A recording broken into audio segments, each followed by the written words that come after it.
Hello दोस्तों, स्वागत है आप सभी का हमारे यूट्यूब चैनल पर हैरी स्कैरी टेल्स में। मेरा नाम हैरी है। आज मैं आप सभी के लिए शमशान पार्ट 3 लेकर आया हूं। अगर आपने पार्ट 1 पार्ट 2 अभी तक नहीं सुना है तो डिस्क्रिप्शन में लिंक दे दिया गया है, जाके सुन लीजिएगा, फिर इस कहानी को सुनिएगा। तो चलिए दोस्तों, कहानी शुरू करते हैं। पर इनकी आवाज़ और चलने का तरीकों को देखकर मालूम हुआ ये एक पुरुष हैं, पर इनके भीतर एक स्त्री बसती है। मेरे बिल्कुल पास आ गई वो और बड़ी गौर से मुझे देखते हुए उसने कहा, रघुनाथ के बेटे हो ना तुम? मर गया न तेरा बाप, अब क्या तू मरना चाहता है? सुन, तू शायद नहीं जानता मुझे, पर मैं शकुंतला हूँ, तेरे ही गांव में रहने वाली। पर तेरे जन्म से पहले ही मेरी मौत हो गई थी। तेरा बाप जानता था मुझे। पूछना गांव के चमारों से, मेरी कहानी बताएंगे। शकुंतला कौन है? मैंने मन में हिम्मत भर के कहा, पर मैं तो जानता हूँ आपको। मेरे पिताजी ने कई बार मुझे आपकी कहानी सुनाई है। अच्छा फिर बता, क्या कहानी सुनाई है तेरे बाप रघु ने? मैंने उन्हें बताना शुरू किया। मैं उस वक्त 8 वर्ष के आसपास का था और उस वक्त मेरे छोटे भाई का जन्म हुआ था। अक्सर माँ और पिताजी आपस में बात करते कि इसका भी हाल शकुंतला जैसा ना हो जाए, और माँ रोने लगती। इसी बात को सुनते सुनते कई वर्ष बीत गए। मैं कभी हिम्मत नहीं कर पाया कि मैं अपने पिता से पूछूं कि ये शकुंतला कौन है और मेरा भाई क्यों शकुंतला जैसा है। पर एक दिन मैंने देखा कि मेरे भाई ने पड़ोसी की एक लड़की से उसका फ्रॉक मांगकर पहन लिया है और गाल में पाउडर और होठों पर लाली लगाए वो गांव के बीचों बीच नाच रहा है। लड़की सी चाल में चल रहा है। उस वक्त वो 5 साल का था और मैं 13 या 14। हमने तो खूब मजे लिए उस नाच का, पर ऐसा करते हुए मेरे पिताजी ने उसे देख लिया। उस वक्त तो उन्होंने कुछ नहीं कहा, पर हम 2 भाइयों के घर पहुंचने के बाद मेरे पिताजी ने भाई को बहुत ही भयानक सजा दी। बहुत सारे कुट शब्द से उसे बेइज्जत किया गया। उनमें से एक शब्द था जो मेरे कानों में आज भी गूंजता है, साले हिजड़े। मुझे बहुत बाद में इस शब्द का अर्थ पता चला, पर उस दिन पिता के बुरे व्यवहार से मेरे भाई बुरी तरह दुखी हो गया था। वो तो कुछ समझ जान भी ना पाया, पर उस दिन के बाद से ही वो बीमार हो गया। रात में वो डर के कांप उठा और तेज बुखार ने उसे जकड़ लिया। लगभग 3-4 दिन बाद ही वो मर गया। लोग कहते हैं वो बुखार से तड़पकर मरा, पर मैं कहता हूँ वो पिता के बुरे व्यवहार और अपने प्रति पिता के नफरत भाव को देखकर मर गया। भाई को खोकर मैं बहुत दुखी था, पर माँ और पिताजी को बहुत सुकून मिला। समझदार होने के बाद मैंने एक दिन पिता से पूछा था कि शकुंतला कौन है?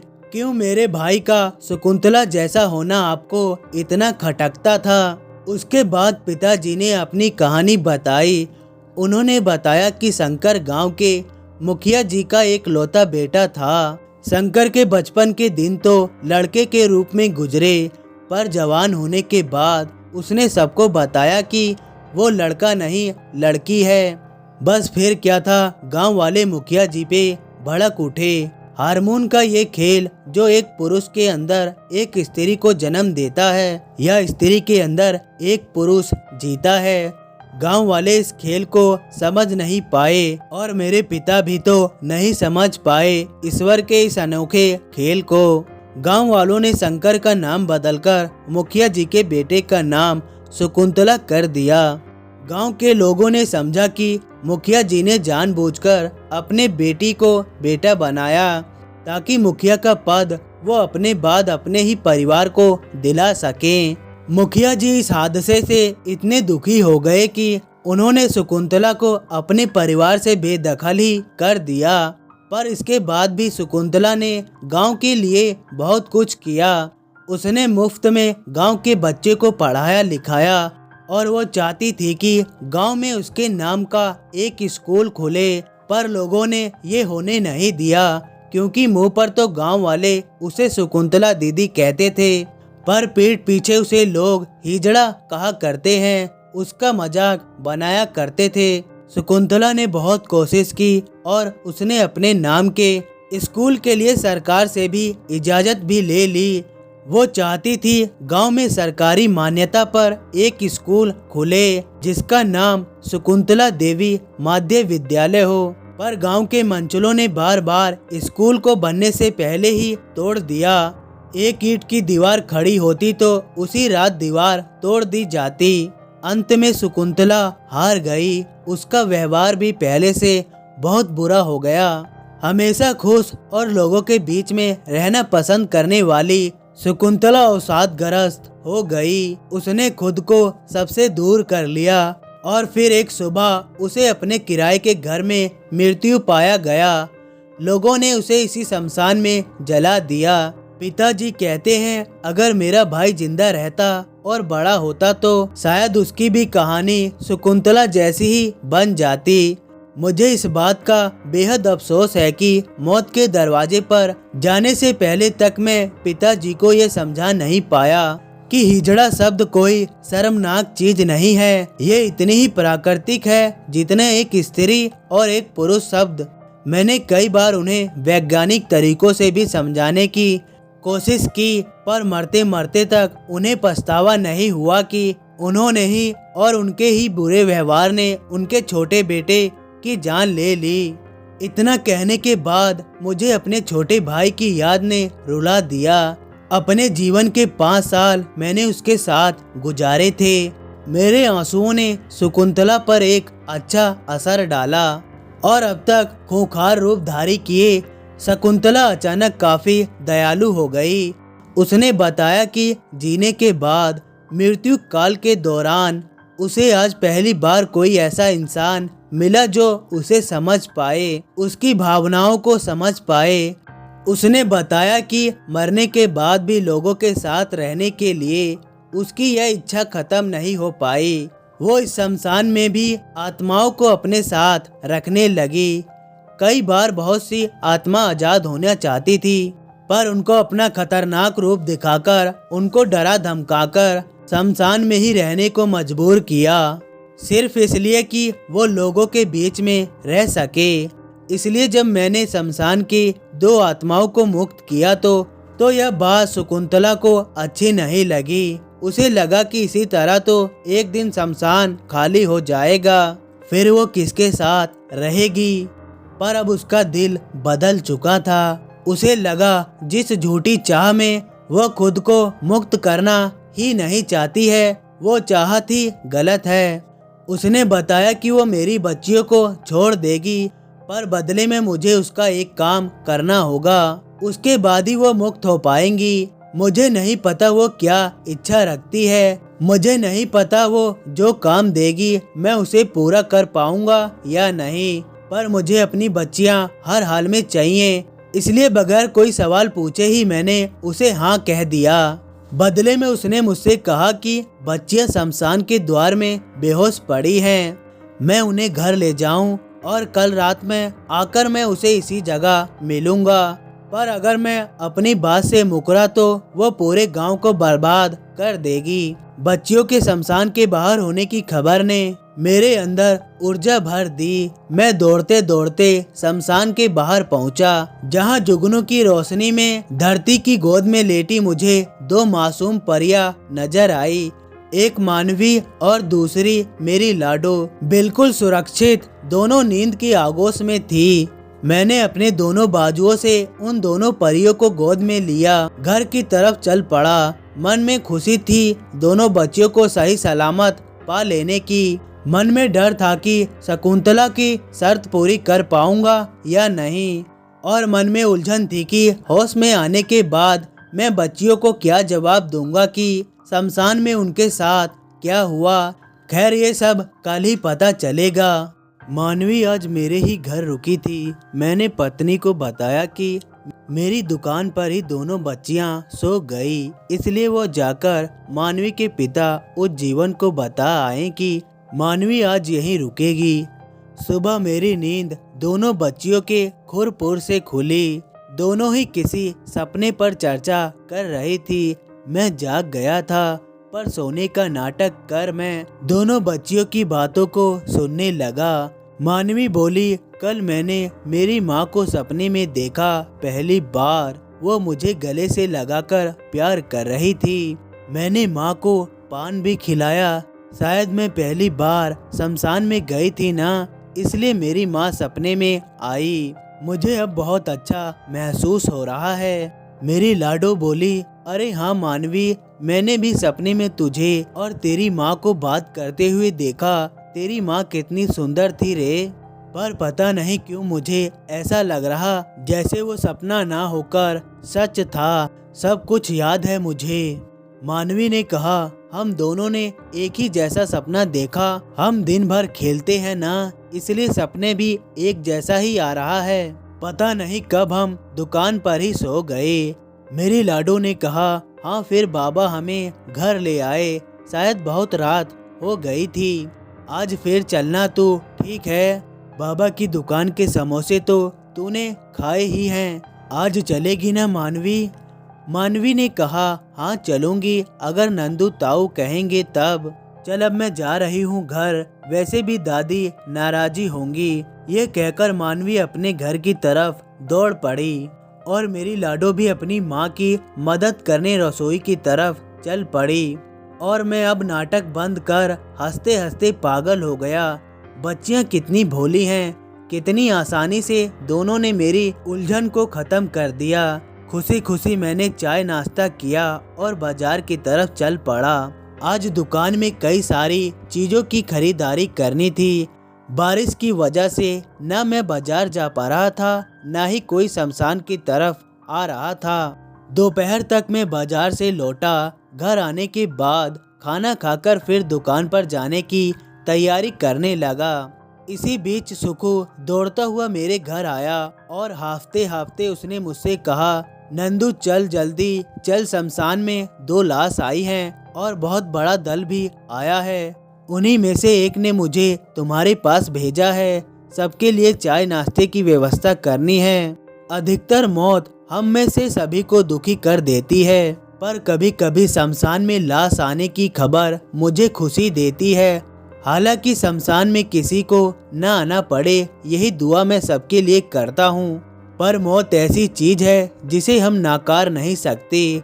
पता नहीं आज भी कौन इस मौत का शिकार बन गया। सुखू मेरे साथ नॉर्मल व्यवहार कर रहा था, क्योंकि वो जानता है शराब के बिना वो नहीं जी सकता और मेरे अलावा कोई उसे फ्री में शराब नहीं पिला सकता। एक तरफ मुफ्त कहना भी गलती होगा, क्योंकि 20 रुपए का मात्र एक पौवा शराब के बदले में मैं उससे अनगिनत काम निकाल लिया करता था। आज भी जल्दी जल्दी में मैं और सुखू शमशान पहुँचे। मैंने देखा शमशान के अंदर 2 चिता भस्म होने के लिए तैयार थी। औरतों का एक बड़ा झुंड वहीं उपस्थित था, जिनके रोने धोने के भयानक शोर से शमशान गूंज रहा था। मुझे मालूम था इस माहौल में लोग सबसे ज्यादा चाय की ही तलाश करते हैं, क्योंकि रोने की वजह से सर में दर्द शुरू हो जाता है। मैंने सुखू को उबला आलू छीलना और प्याज के काटने का काम सौंप दिया और मैं पतीले पर अदरक और इलायची वाली चाय को मथने लगा। थोड़ी ही देर में औरत का दल रोना छोड़ चाय की तलाश में मेरी दुकान पर आ गई। इधर गरम तेल में आलू के समोसे और पकोड़े तले जा रहे थे और धड़ाके से बिक रहे थे। बातों बातों में पता चला कि ये जो 2 लाश यहाँ जलाई जा रही हैं, दोनों ही लाश एक ही परिवार की हैं। दोनों ही पति पत्नी हैं। जिंदगी के लगभग 32 साल दोनों ने साथ में बिताए थे, अब साथ में ही दुनिया से चले गए। हुआ यूं था कि पति शराब के नशे में था और सड़क पार करते वक्त एक ट्रक ने उसे कुचलकर चला गया। अपने पति का आधा कटा जिस्म देखकर पत्नी ने भी दम तोड़ दिया। पत्नी कमजोर दिल की थी, इसलिए दोनों को एक ही शमशान में जलाया जा रहा है। सुनकर दुखी हुआ उनके बच्चों के लिए, क्योंकि उन्होंने एक ही दिन में माँ और पिता दोनों को ही खो दिया। पर थोड़ी ही देर बाद ये भी मालूम चला कि पति पत्नी के 2 औलाद तो है, पर दोनों ही कई वर्ष से विदेश में रह रहे हैं। माता पिता की मौत की खबर ने उन्हें दुखी नहीं किया, बल्कि इस मुसीबत में डाल दिया कि अब अपना काम छोड़ उन्हें भारत आना पड़ेगा। अब लगा कि अच्छा ही हुआ, पत्नी ने भी पति का हाथ थाम लिया मृत्यु के द्वार के लिए, नहीं तो वो बेचारी न जाने कहां कहां धक्के खाती रहती। जो 2 लोग यहाँ आज एक साथ मौत की गोद में लेटकर शमशान के बिछौने में सोने वाले थे, उनके साथ आई भीड़ उनके अपने नहीं थे। दोनों ही बाल सुधार संस्था से जुड़े हुए थे और वहीं से उन्हें ऐसे नायाब दोस्त मिले जो शमशान तक उन्हें छोड़ने आए थे और उनकी मौत पर आंसू बहा रहे थे। काश जीते जी मैं ऐसे महान लोगों से मिल पाता। लोगों की भीड़ ने अच्छी कमाई दिलाई। दोनों ही लाश जलकर शमशान के गाला में समा चुकी थी। अब लोग भी जा चुके थे। सुखू भी नशे में है और मेरी ही खाट पर लेटा हुआ है। मैं दुकान पर बैठे बैठे ही रेडियो पर विविधा भारती आकाशवाणी चैनल पर सुन रहा था। उसी वक्त मुझे शमशान के भीतर से एक लड़खड़ाता हुआ आदमी आते हुए दिखा। 51-52 वर्ष का एक लंबा चौड़ा आदमी, लंबी लंबी दाढ़ी, ऊंचे कद और चेहरे पर तेज। ऐसा लग रहा था जैसे ये कोई रिटायर फौजी अफसर है। तेज कदमों से चलकर वो मेरे पास आया और आकर बड़े रौबदार अंदाज में उन्होंने मुझसे एक विदेशी शराब की मांग की, जो कि मेरे पास नहीं थी। बड़े गुस्से से उन्होंने मुझे घूरा और फिर कहा कि जो भी है वही दो। मैंने भी शराब को एक देसी डिस्पोजल गिलास में डालकर उनको पकड़ा दिया। 1 और 2 फिर पूरे 5 गिलास पीने के बाद अब उनका अंदाज बदल चुका था। अब चेहरे पर गुस्सा या घमंड नहीं, लाचारगी का भाव आ रहा था। ज्यादा बोलता नहीं वो, पर अचानक ही उन्होंने मुझसे एक अजीब सा सवाल पूछा। ये कौन से देश का बॉर्डर का इलाका है और किस देश ने मुझे बंदी बनाया? सच सच बताओ। मैं इस सवाल से चौंक गया। एक तो मैं खुद ये सोच रहा था कि जब सभी लोग लाश को जलाकर चले गए, फिर ये अकेला कौन शमशान के अंदर से इधर से आ रहा है। और उन लोगों की भीड़ में भी मैंने इन्हें एक बार भी नहीं देखा। इतना हट्टा कट्टा है, मैं कैसे इन्हें नहीं देख पाया। मैं मुंह फाड़े यही सोच रहा था कि तभी उन्होंने दोबारा बहुत जोरदार आवाज में पूछा, बताता क्यों नहीं साले गद्दार।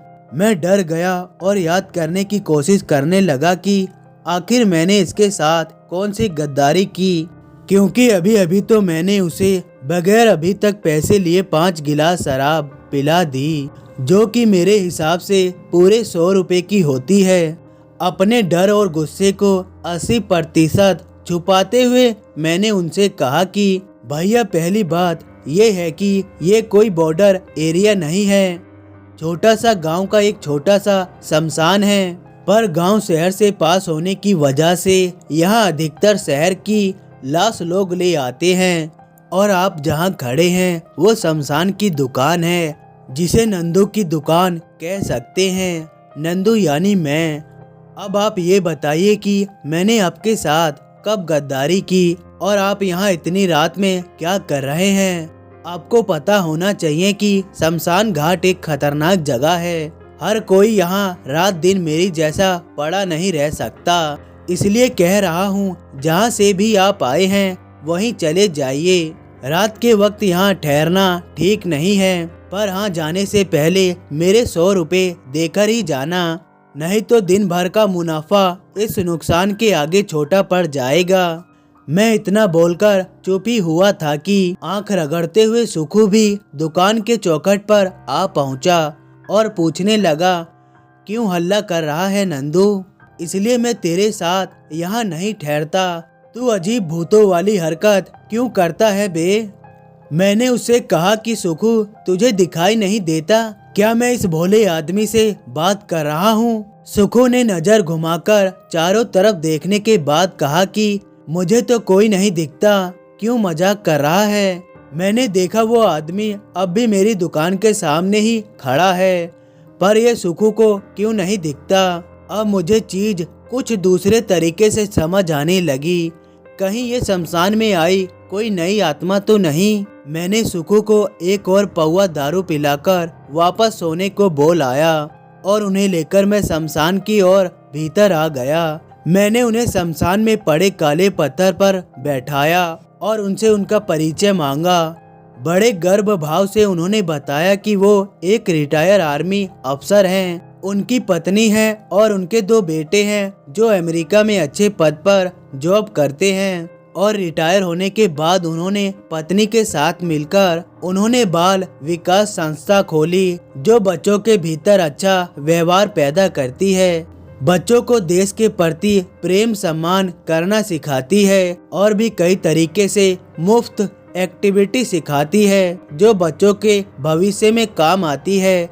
उनके साथ साथ संस्था में और भी बहुत से लोग हैं। सुबह ही मेडिकल स्टोर से अपनी पत्नी की शुगर की दवाई लेकर घर जा रहा था। हालांकि उन्हें बियर पीने की एक बुरी आदत है, इसलिए सुबह शाम वो कभी भी बियर पी लेते हैं। सुबह भी उन्होंने यही किया, पर उनका सड़क पार करने के दौरान रोड एक्सीडेंट हो गया था। उन्होंने बताया उस एक्सीडेंट के बाद उन्हें कुछ भी याद नहीं। जब उनको होश आया तो वो इसी जगह में थे। उन्हें लगा कि उन्हें किन्हीं पुराने दुश्मनों ने पकड़कर यहाँ ले आए हैं, इसलिए जब उन्होंने दीवार कूदकर भागने की कोशिश की तो उन्हें इस दौरान कई बार झटके लगे। कई बार वो दीवार को हाथ भी नहीं लगा पाए। तब उन्हें लगा कि वो शायद किसी देश के बॉर्डर के आसपास फंस गए हैं। तब वो मदद के लिए मेरे पास आए। इसका मतलब था ये वही हैं जिनकी आज ही मौत हुई है, पर एक आत्मा बनने के बाद उन्हें अपनी ही मौत याद नहीं। शमशान से बाहर वो नहीं निकल सकते क्योंकि ऐसी ही कोई नियम बना रखे हैं शायद मौत देने वाले ने। पर उन्हें लग रहा है कि ये 2 देश के बीच वाली दीवार है जिसमें करंट लगाया जाता है। अब मैं उन्हें कैसे समझाऊं कि ये उनकी जिंदगी नहीं, ये उनकी मौत है। अब मैं सोचने समझाने की हालत में नहीं था, पर तभी अचानक शमशान में तेज आंधी चलने लगी। पेड़ पौधे आपस में टकराकर गिरने लगे, जोर जोर से बिजली चमकने लगी। मैं खुद को कुदरत के इन थप्पड़ों से बचा रहा था कि तभी नाजुक हथेली ने मेरी उंगली पकड़कर मुझे खींचना शुरू किया। ये किट्टू थी। वो मुझे पकड़कर शमशान के उस कोने में ले गई जहाँ शकुंतला का राज चलता है। वहाँ का वातावरण बिल्कुल शांत था। महज कुछ कदमों की दूरी पर ही मौसम का दूसरा रूप देखकर मैं भौचुक था। मैंने किट्टू को बताया कि किट्टू वो तो ये भी नहीं जानता कि वो मर चुका है। अब क्या होगा, कौन उसे सच बताएगा, उसकी मौत की खबर कौन उसे देगा।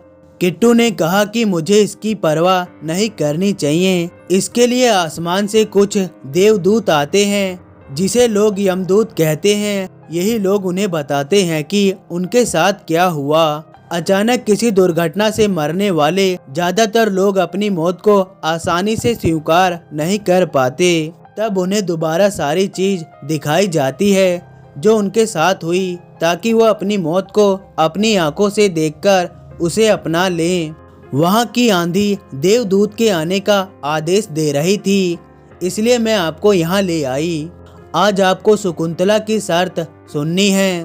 शकुंतला दीदी की मुक्ति के बाद बहुत सी आत्मा अपने आप ही मुक्त हो जाएंगी जिनको शकुंतला दीदी ने कैद किया हुआ है। मुझे भी अपना किया हुआ वादा याद आया और मैंने शकुंतला को आवाज लगाई और वो इस बार मेरे पीछे से निकल आई। मुझे उनके घुंघरू की आवाज पीछे से ही सुनाई दे रही थी। मैंने देखा शकुंतला आज एक नए रूप में थी। उसने एक दुल्हन की तरह सजा श्रृंगार किया हुआ था। मुस्कुराती लजाती वो मेरे पास आकर खड़ी हो गई। मुझे तो शकुंतला के इरादे ही बुरे लग रहे थे। मैं घबरा गया। किसी अनहोनी की आशंका में मेरे पसीने छूटने लगे। मेरे मन को भांपकर शकुंतला बड़ी बेशर्मी से हंसने लगी। इधर डर से मेरी हालत खराब थी। किट्टू भी आसपास नहीं दिख रही थी। मैंने हिम्मत करके शकुंतला से कहा, आप क्या चाहती हैं? बताइए, वो काम संभव हो तो मैं आज ही कर दूंगा। उसके बाद शकुंतला ने कहा, जब मैं 13 या 14 साल की हुई थी तभी से मेरे अंदर एक औरत का एहसास होना शुरू हो गया था और तभी से मैं बाकी लड़कियों की तरह ही अपनी शादी के सपने सजाए। ये इच्छा दिन प्रतिदिन बढ़ती गई। मैंने मरने से पहले एक बार किसी पुरुष से शादी करनी चाहिए थी, पर मेरे जीते जी किसी ने मुझे विवाह का अवसर नहीं दिया। कुछ मंचले मुझे छेड़ते जरूर थे, पर किसी ने मुझसे विवाह नहीं किया। मैं बस एक बार किसी कुंवारे से शादी करना चाहती हूँ। तुम ये काम नहीं कर सकते क्योंकि तुम शादीशुदा हो, पर अगर तुम किसी बगैर शादीशुदा इंसान से मेरी शादी करवा सकते हो तो मेरी यह गुप्त इच्छा पूरी हो जाएगी और मैं इस शमशान को छोड़कर हमेशा के लिए चली जाऊंगी। इतना कहकर शकुंतला तो शर्माती रही, पर मैं बुरी तरह परेशान हो गया। ऐसी शर्त होगी मैं कल्पना भी नहीं कर पाया था, पर जुबान देकर मैं मुकर भी नहीं सकता। मैं सोच ही रहा था कि ये काम कौन कर सकता है, कोई ऐसा कुंवारा जो किसी प्रेत से विवाह करे। उसी वक्त मुझे याद आया, बेबड़े सुखू जो अभी भी दारू पिए मेरी ही खाट पर पड़ा होगा, वो भी तो कुंवारा है। शराब से उसे कभी फुर्सत ही नहीं मिली कि वो शादी कर पाता, पर अब अधेड़ उम्र में पहुंचकर उसे कभी कभी शादी का ख्याल आता है और वो नशे में शादी करने का ख्वाब देखता है। मैं शायद उसे इस शादी के लिए मना लूंगा।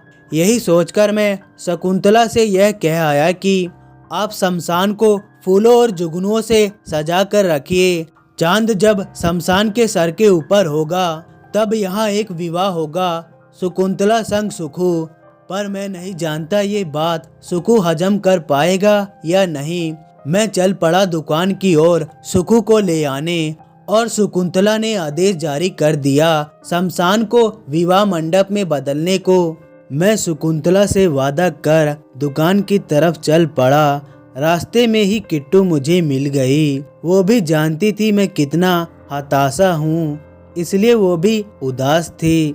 बोझिल कदमों से मैं दुकान तक पहुँचा, जहाँ सुखू चरपाई पर लेटे सुकून से सो रहा था। मुझे बिल्कुल इच्छा नहीं थी कि मैं उसके इस चैन की नींद को तोड़ूं और उसके नाम के अनुसार ही उसके खुशी चल रहे जीवन को उथल पुथल कर दूं। पर ऐसा करना अब पूरे गांव के लिए जरूरी है। शकुंतला ने धमकी दी थी कि उसकी बात नहीं मानने पर वो पूरे गांव को तबाह कर देगी। दरवाजा तो खुला ही था। मैंने अंदर जाकर सबसे पहले नींबू की खट्टी शरबत बनाई। ये नींबू पानी सुखू के नशे को कम करेगा। उसके बाद मैं सुखू के पास गया और बड़े प्यार से उसे जगाने लगा। मैंने कहा, सुखू मेरे दोस्त, मेरे भाई, उठ जा, एक बार मेरी बात सुन ले, उठ जा यार, जरूरी बात करनी है तुझसे। उठ और ये नींबू का पानी पीकर नशा उतार। नशे में ही गालियां बड़बड़ाते हुए सुखू उठ बैठा। उसने आंख फाड़ फाड़ कर मेरी तरफ देखा, फिर उसने एक ही सांस में नींबू पानी घटक लिया। उसके बाद उसने पूछा, क्या हुआ नंदू, ज्यादा पैसे हो गए क्या, जो एक बार दारू पिलाकर फिर नशा खत्म कर रहा है? अब फिर से सोने के लिए मुझे तुझे दारू पिलानी पड़ेगी। इसी शर्त पे मैं तेरी बात सुनूंगा। ये कहकर सुखू ही कर हंसता रहा। मुझे मालूम है उसका नशा अब भी अच्छे से नहीं उतरा है, पर अब जो मैं उसे बताने वाला था वो सुनकर तो उसके होश ही उड़ जाएंगे। मैंने उसके पास खटिए पर बैठते हुए उससे कहा, सुखू तू चाहता है ना तेरी शादी हो? मैंने तेरी शादी के लिए कुछ सोचा है।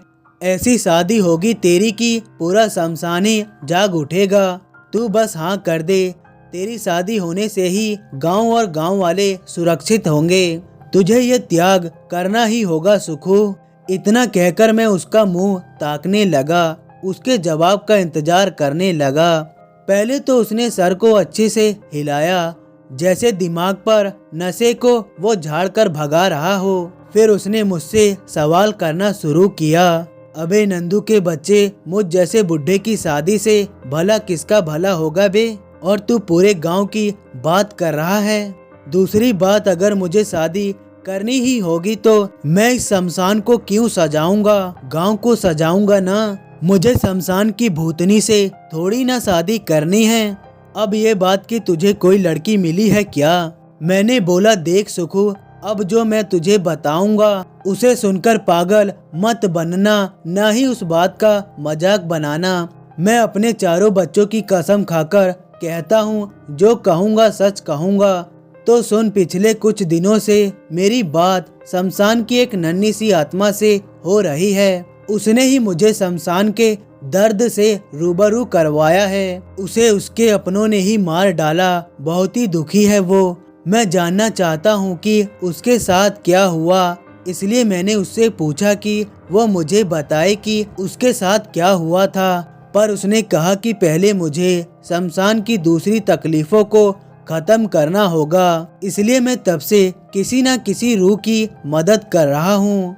पर इस बार मुलाकात एक भयानक आत्मा से हो गई है यार। शकुंतला ना औरत है ना पुरुष, अपने ही गांव की है। वो जो पहले मुखिया जी थे ना, उनका ही बेटा था। बाद में उसने खुद को लड़की बना लिया। अब मरने के बाद उसकी आत्मा मुक्त नहीं हुई है। साथ ही शमशान में बैठे अन्य मासूम आत्माओं को भी वो कैद कर बैठी है। पर अब वो आजाद होने के लिए तैयार है, पर उसके बदले मुझे उसकी एक शर्त पूरी करनी होगी। उसने कहा कि अगर मैं उसकी शर्त को पूरा न कर पाऊँ तो वो पूरे गांव को बर्बाद कर देगी। इसलिए मेरी मदद कर भाई, बस थोड़ी ही देर की बात है। उसके बाद वो गायब हो जाएगी हमेशा के लिए। शमशान को छोड़कर चली जाएगी। उसके बाद तू आजाद। वो चाहती है कोई कुंवारा उससे शादी करे। एक बार बस उसे शादी करनी है और मेरी नजर में बस तू ही एक कुंवारा है। मेरा इतना कहना था कि सुखू ने उसके कंधे पर रखा मेरे हाथ को बड़े गुस्से और डर से झटक दिया और बोला, होश में भी है या अपनी ही दुकान से चुराकर खुद शराब पीकर बैठा है। एक किन्नर की आत्मा से शादी के लिए बोल रहा है, फिर बोलेगा जा उससे सुहागरात भी मना ले। मैं कुंवारा हूँ और वही सही है भाई, मुझे शादी करनी ही नहीं है। तुझे दोस्त मानकर मैं कभी कभी अपना दुख तुझे बता दिया करता था, पर तू तो मुझसे दुश्मनी निकालना चाहता है। अब तू उस किन्नर को अपनी भाभी बनाना चाहता है। कैसा दोस्त है बे? ये काम मुझसे नहीं होगा भाई, मैं तो चला घर की तरफ। ये कहकर सुखू खटिया पर से उठ गया और उसी वक्त मैंने उसका हाथ पकड़ लिया और बोला, पता है सुखू, इसलिए तेरी शादी नहीं हो पाई। शराब के अलावा तूने कभी किसी भावनाओं को समझा ही नहीं। हमेशा लोगों के भरोसे के साथ खिलवाड़ किया है तूने। आज भी तू शकुंतला की आत्मा का मजाक बना रहा है। क्या किन्नर होना पाप है?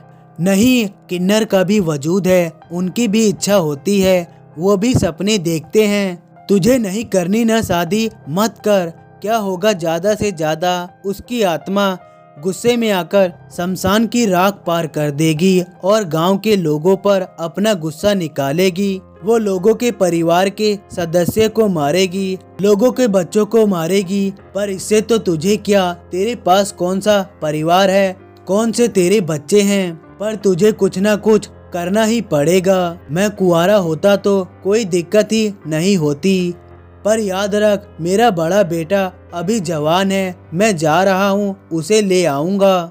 उसकी शादी मैं शकुंतला से करवाऊंगा और गांव को इस मुसीबत से बाहर निकाल कर रहूंगा। तू पड़ा रहे यहीं, जा जितना मन हो पी ले दारू, हलक तक पी ले। मेरा बेटा अब 18 का हो गया है, वो मेरी बातों को नहीं टालेगा। ये कहकर मैं दुकान से निकल पड़ा। सुखू को मैं भला बुरा अवश्य कहता हूँ, पर मैं उसे अपना दोस्त मानता था। मुझे उम्मीद थी, भरोसा था कि वो मेरी मदद करेगा, पर उसके इस रवैये ने मेरा दिल तोड़ दिया और इस टूटी उम्मीद ने मेरी आंखों में आंसू ला दिए। और शायद मेरे इन आंसुओं ने ही अपना जलवा दिखाया और सुखू के दिल में कुछ चुभा।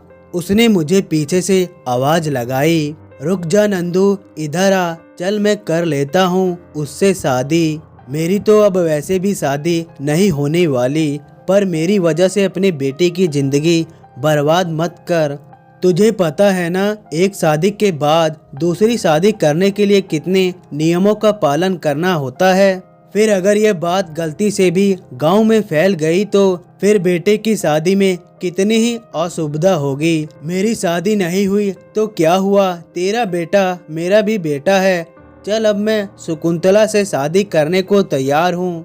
सुखू की बात सुन घर के तरफ बढ़ते मेरे कदम वापस दुकान की ओर आ गए। मैंने सुखू को जोर से गले लगा लिया। उसके बाद डर से कांपता सुखू को लेकर मैं वापस एक बार शमशान की तरफ चल पड़ा। जगमगाता चांद शमशान के सर पर था। पूनम की चांद की चांदनी में पूरा शमशान रोशन हुआ था। मैं और सुखू धीरे धीरे शमशान की गहराई में पहुँचे। पीछे पीछे किट्टू भी थी, पर अब जो शमशान का रूप था वो देखने लायक था। जुगनुओं की तार से सुंदर झालर बनाया गया था।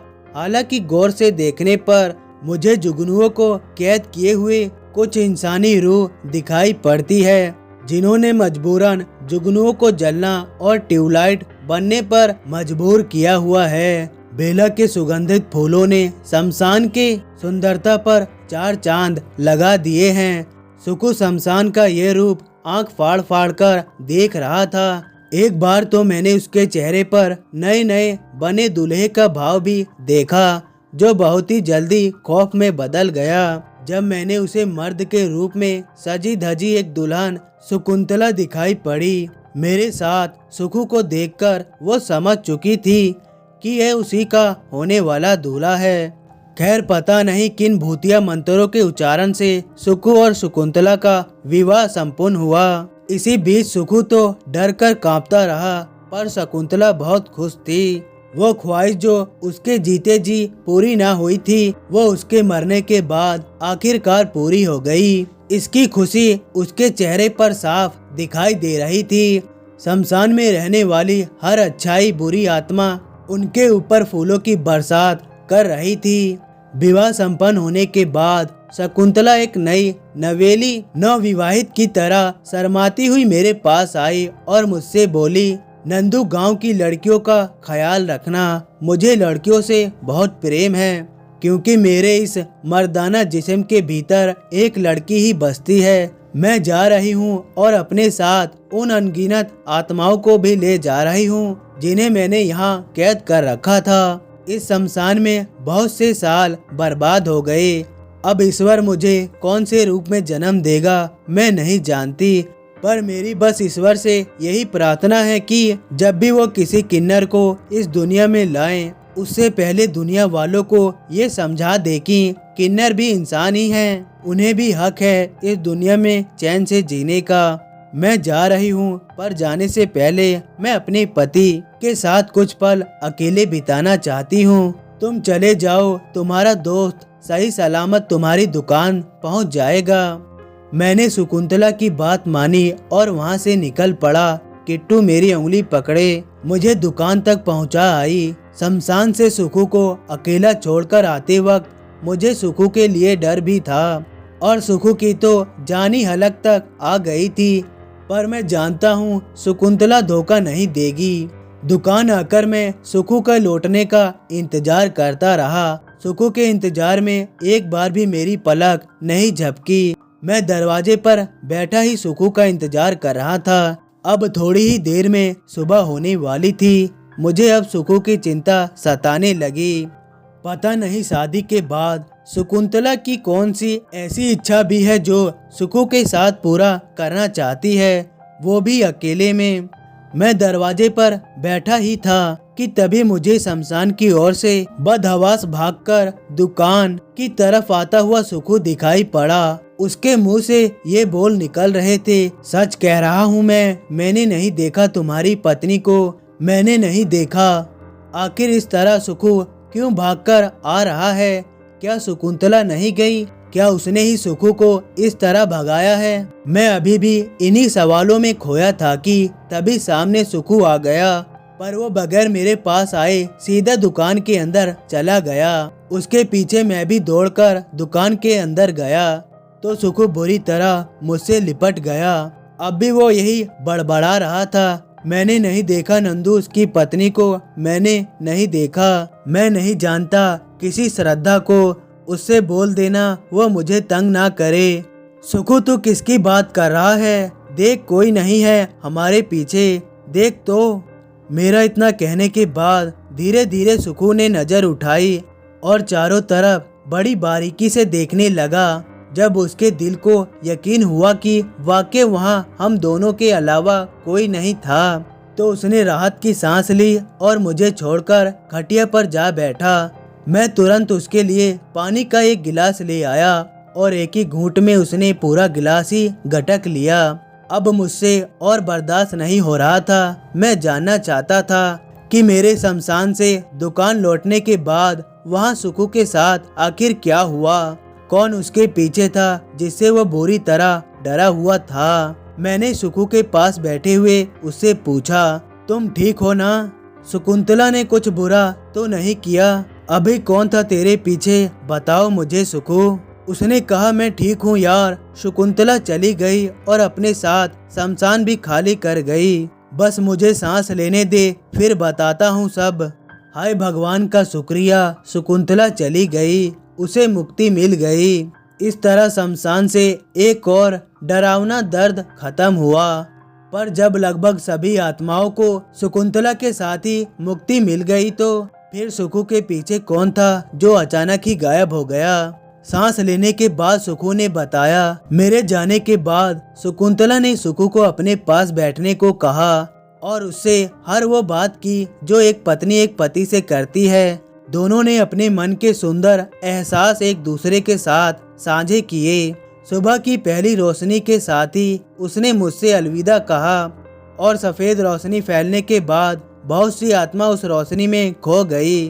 पूरे शमशान में मैं अकेला रह गया, पर मुझे डर नहीं था। आखिर अब शमशान मेरा ससुराल जो बन गया था और मैं इस शमशान का इकलौता दामाद। मैं खुशी खुशी वहाँ से लौट रहा था कि तभी वहाँ एक लंबा चौड़ा आदमी बिल्कुल मेरे पास आकर खड़ा हो गया। मैं उसे पहचान नहीं पाया। मुझे लगा शायद सुबह सुबह ही शायद किसी का राम नाम सत्य हो गया, इसलिए सुबह ही लोग पहुंच गए शमशान। मैं खुद उससे कुछ पूछने वाला था कि उसने ही मुझसे सवाल शुरू कर दिए। उसका पहला सवाल था, मेरी पत्नी श्रद्धा कहाँ है? मैंने कहा, कौन है तुम्हारी पत्नी? अभी अभी तो मैं अपनी पत्नी शकुंतला को अलविदा कहकर आया हूँ। अब तुम्हारी पत्नी कहाँ गई? मेरे इस बात को अनसुना कर वो बिल्कुल मेरे पास आ गया और मुझे अपने दोनों हाथ से पकड़कर वो अपने बदबूदार मुंह को मेरे पूरे जिस्म में रगड़ता हुआ मुझे सूंघने लगा। उसके मुंह से लगातार बास आती रही। मुझे लगा ये कोई पागल है, इसलिए जब मैं उसे धक्का मारकर खुद से अलग करने की कोशिश करने लगा, तब महसूस हुआ कि मेरे वजूद का तो उस पर कोई असर ही नहीं हो रहा था। वो मुझे तो रोक सकता था, पर मैं उसे छू तक नहीं पा रहा था।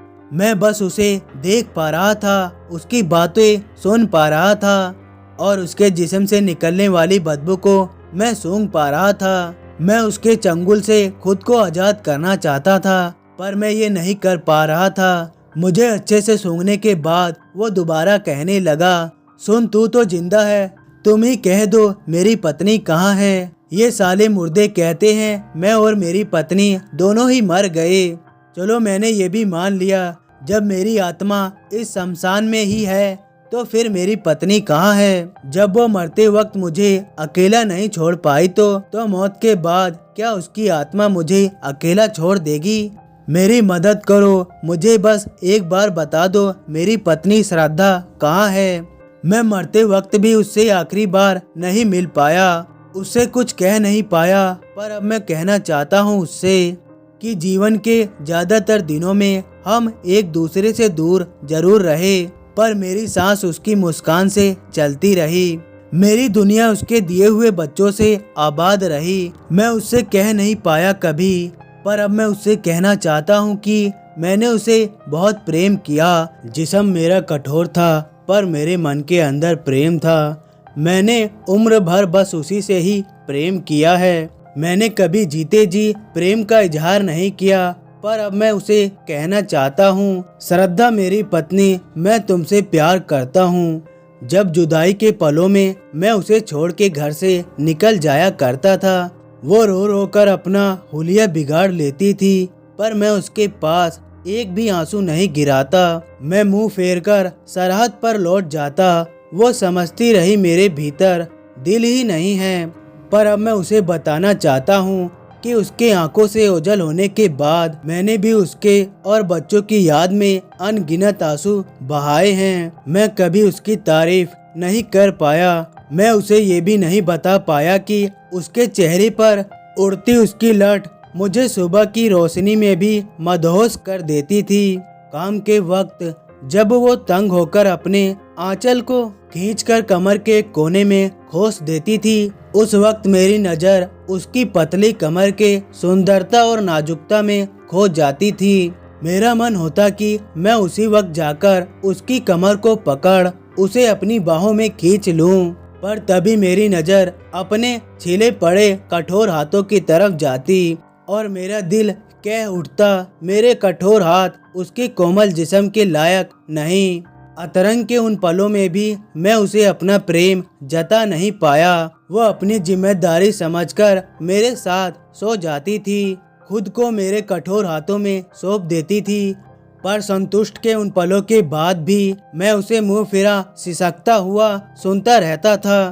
पर पता नहीं मेरे अंदर ऐसी कौन सी चीज थी जो कभी उसके आंसू पोंछ नहीं पाए। देश के प्रति फर्ज में ऐसा बांधा कि उस प्रेम की मूर्ति अपनी ही देवी को मैं कभी प्रेम नहीं दे पाया।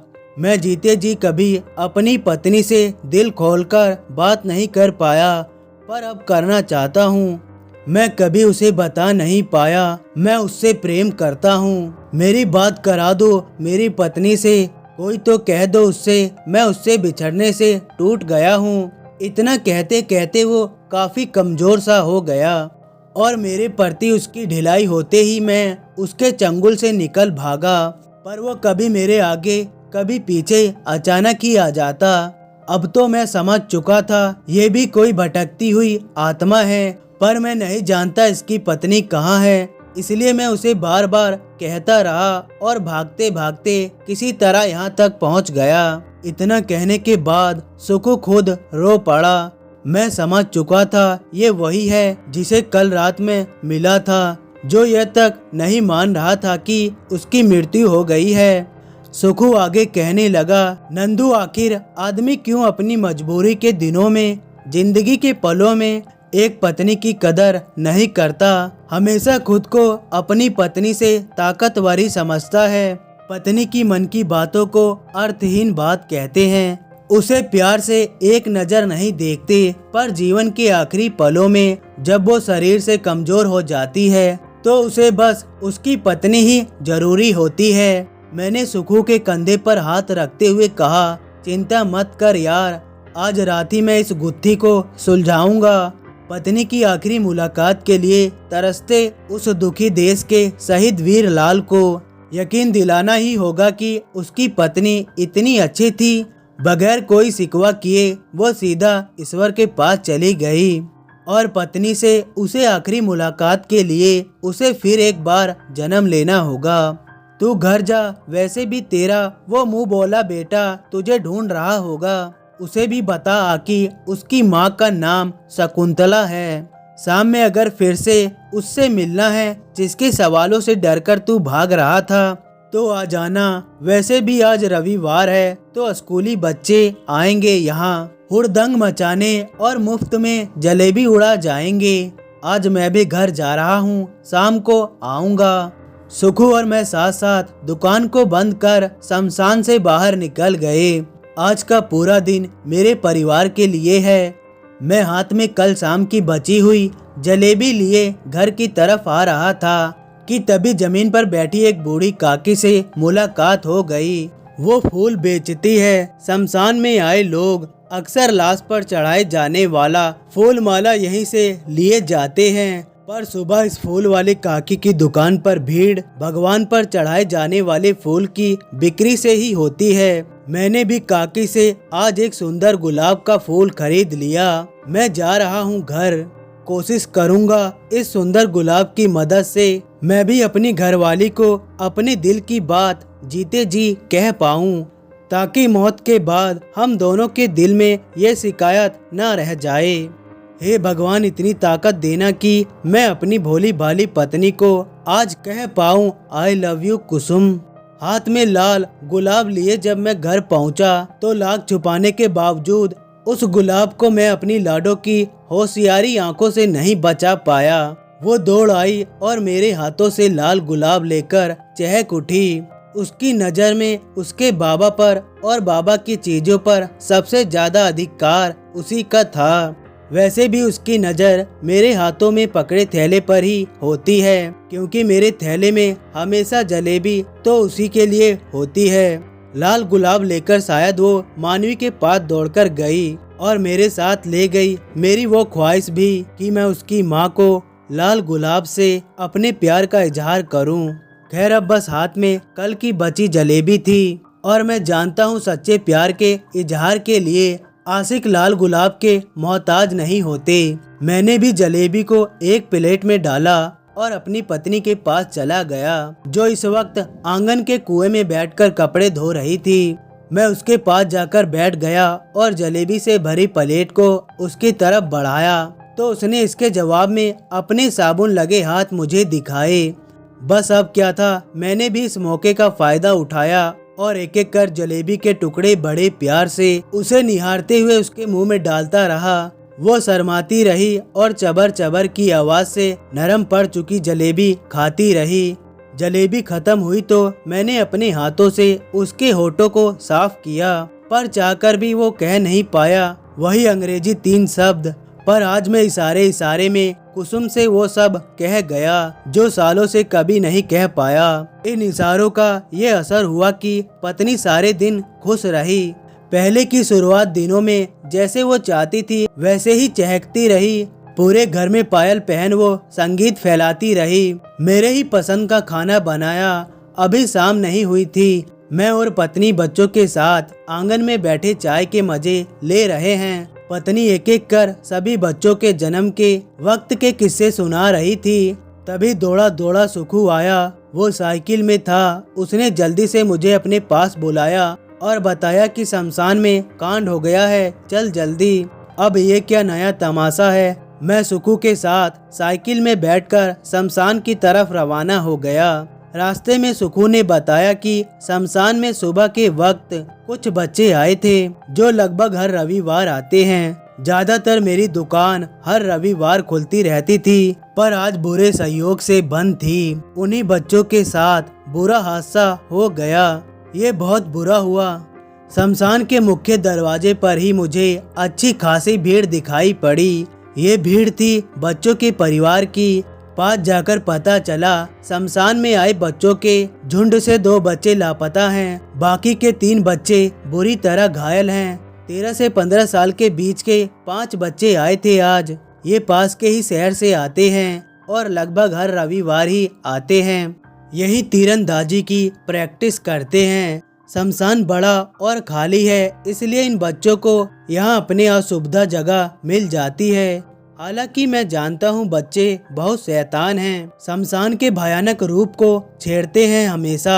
एक बार तो यह सब कुछ आधी अधूरी जानकारी से कई तंत्र विद्या करते हुए पकड़े थे। मैंने ही पकड़ा था। जरूर बच्चों ने आज भी छेड़ा होगा इस शमशान को। आज तो मैं भी नहीं था, पर जो हुआ गलत हुआ। आखिर शमशान कहाँ निगल गया उन दोनों बच्चों को, यही सोचकर मैं शमशान के चक्कर काटने लगा और मुझे बच्चे दिख गए। बूढ़े बरगद के पेड़ के एक मोटी डाल में पैंट के बल लटके हुए थे। दोनों ही लड़के थे। जैसे किसी ने बेहोश कर वहां सुला दिया उन्हें। फटाफट मैंने उन्हें उतारा और यह पता चला कि दोनों ही बच्चों की सांस चल रही है। दोनों को अस्पताल ले जाया गया। सब जानते थे ये भूत का ही काम है, इसलिए बच्चों के मिलने के बाद शमशान को खाली होने में ज्यादा समय नहीं लगा। अब यहाँ मैं और सुखू ही रह गए। हम दोनों ही भगवान से प्रार्थना कर रहे थे कि बच्चे जल्दी ठीक हो जाएं। रात के पहले पहर में ही सुखू घर चला गया। मेरे दोनों लड़के आए थे मुझे खाना पहुँचाने और एक साइकिल मेरे लिए छोड़कर दोनों ही घर चले गए। अब बचा मैं और यह शमशान की मनुष्यत खामोशी। गाने सुनते सुनते कब मेरी आंख लग गई समझ नहीं आया। वो तो दरवाजे पर हो रहा उस जानी पहचानी दस्तक से मेरी नींद खुली। ये किट्टू थी। वो फिर उसी तरह मेरी उंगली पकड़ मुझे शमशान के अंदर ले गई, जहां मेरी मुलाकात आज फिर उसी रिटायर वीर जवान से हुई। पर उसका चेहरा आज मुरझा गया था। काले पत्थर पर पीठ टिकाए वो शून्य की ओर देख रहा था। मेरे सामने जाने पर भी वो कुछ नहीं बोला, बस एक टक मुझे देखता रहा। उसके बेजान रूह के शकल से भी बहुत सारी भावना उमड़ रही थी। किट्टू ने मुझे बताया कि सुबह जब बच्चे आए थे तो इन्होंने बच्चों से भी अपनी पत्नी के बारे में सवाल पूछा। तो दोस्तों, कहानी अभी बाकी है। पार्ट 4 बहुत जल्दी आएगा। अगर आपको कहानी अच्छी लगी हो तो लाइक और कमेंट करना ना भूलिएगा। और हाँ दोस्तों, हमारे चैनल को भी सब्सक्राइब कर लीजिए। मिलते हैं अगली वीडियो में, तब तक के लिए धन्यवाद दोस्तों।